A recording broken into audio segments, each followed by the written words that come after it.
Every country on earth at the moment is reforming public education. There are two reasons for it.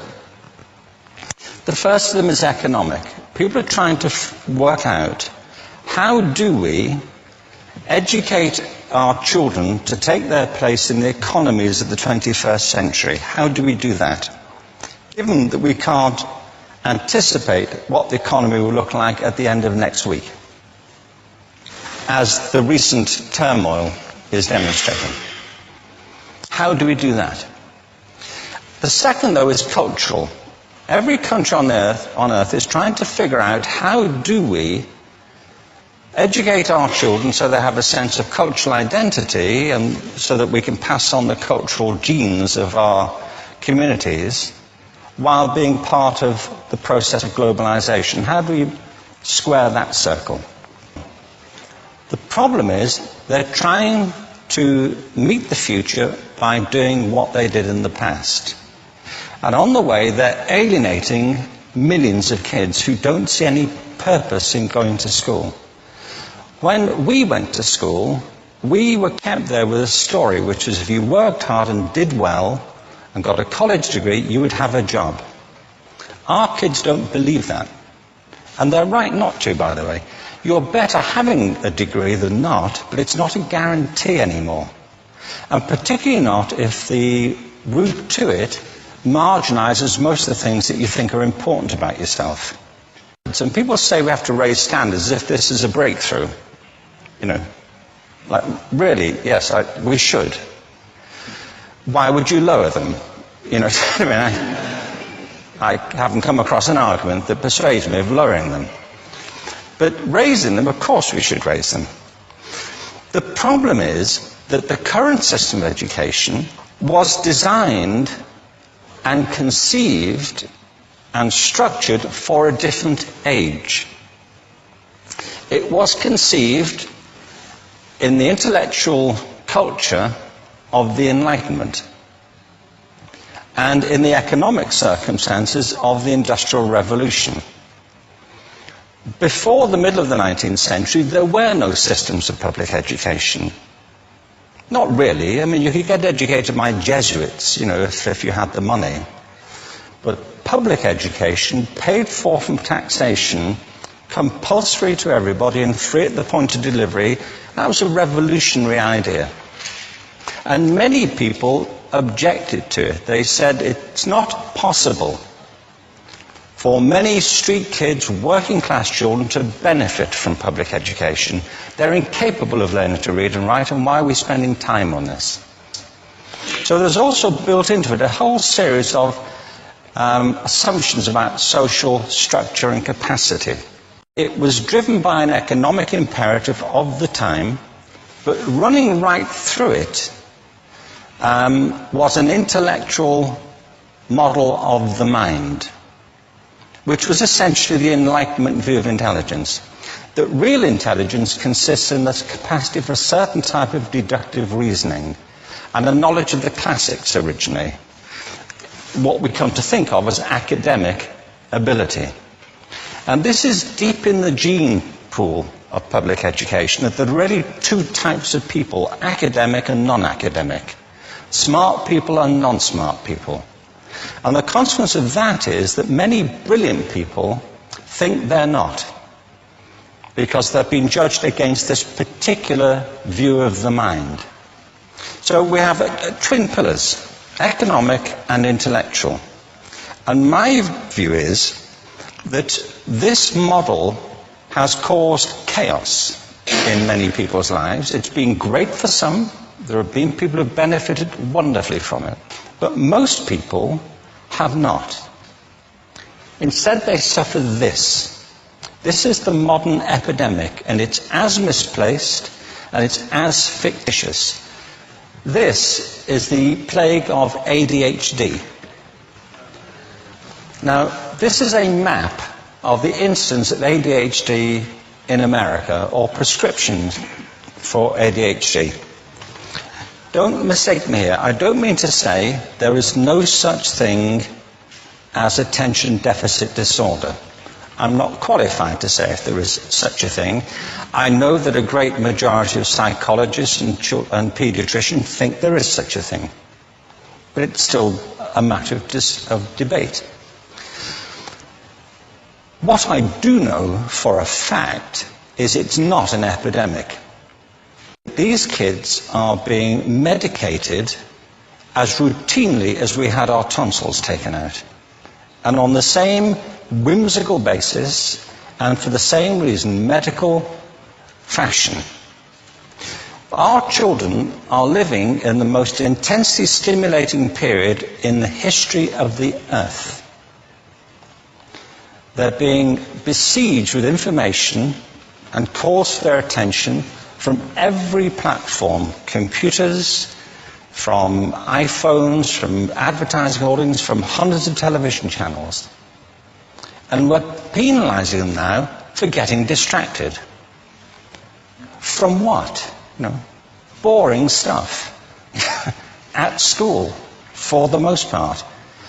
It seems to me not a coincidence totally that the incidence of ADHD has risen in parallel with the growth of standardized testing. Now, these kids are being given Ritalin and Adderall and all manner of things, often quite dangerous drugs, to get them focused and calm them down. But according to this, attention deficit disorder increases as you travel east across the country. People start losing interest in Oklahoma.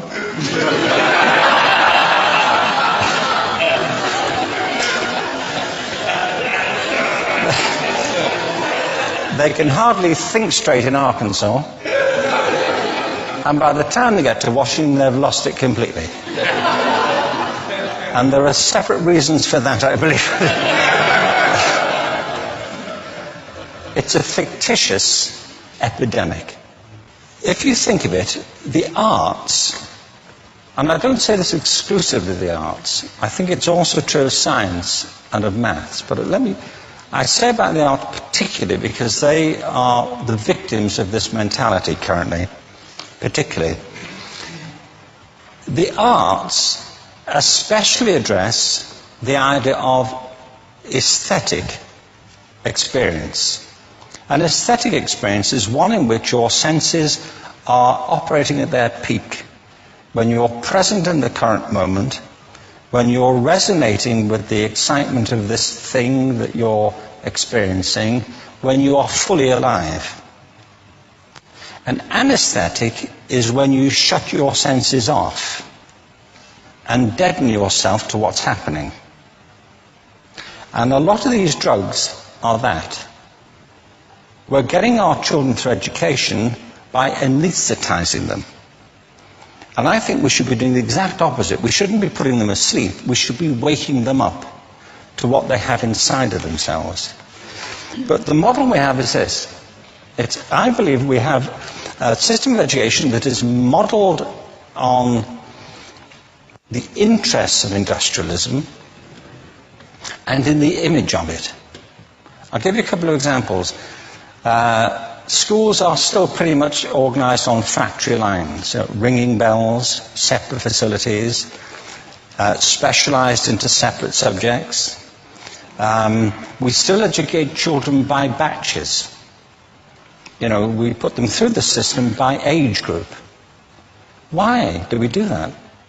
Why is there this assumption that the most important thing kids have in common is how old they are?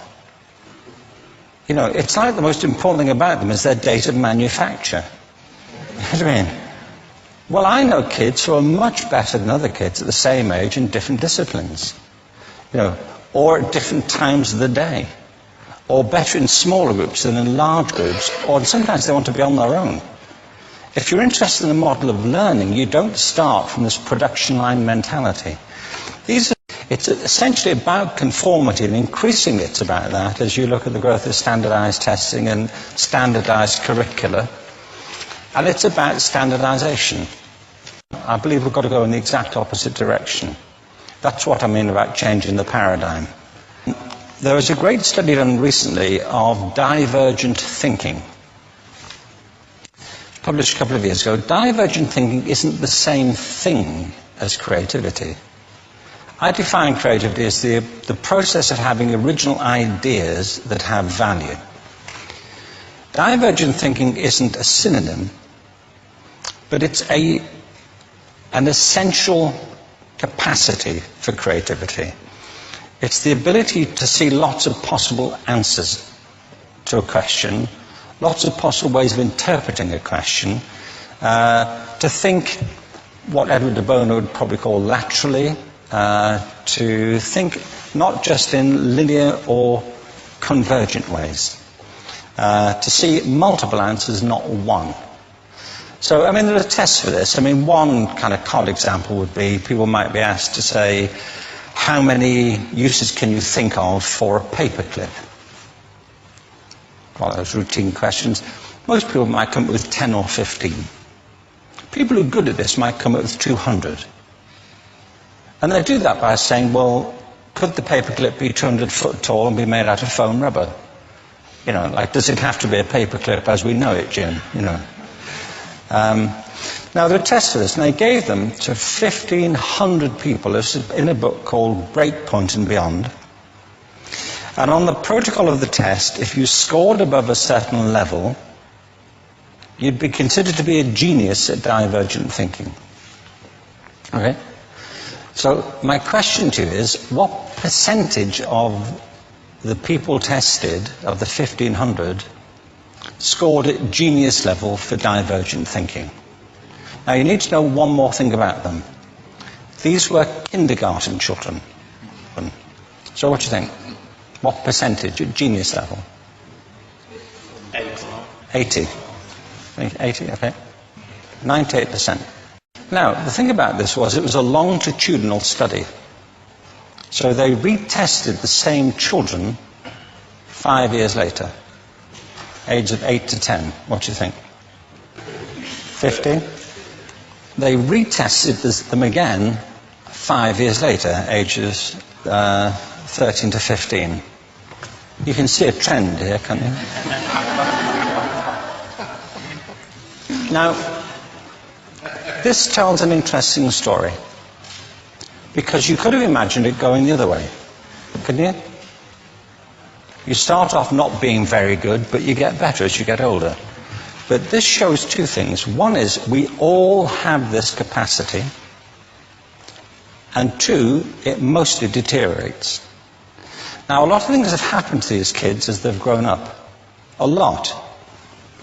But one of the most important things that happened to them, I'm convinced, is that by now they've become educated. You know, they've spent 10 years at school being told there's one answer, it's at the back. And don't look. And don't copy, because that's cheating. I mean, outside schools, that's called collaboration, you know, but inside schools. Now, this isn't because teachers want it this way, it's just because it happens that way. It's because it's in the gene pool of education. We have to think differently about human capacity. We have to get over this old conception of academic, non-academic, abstract, theoretical, vocational, and see it for what it is, a myth. Secondly, we have to recognize that most great learning happens in groups, that collaboration is the stuff of growth. If we atomize people and separate them and judge them separately, we form a kind of disjunction between them and their natural learning environment. And thirdly, it's crucially about the culture of our institutions, the habits of the institution and the habitats that they occupy.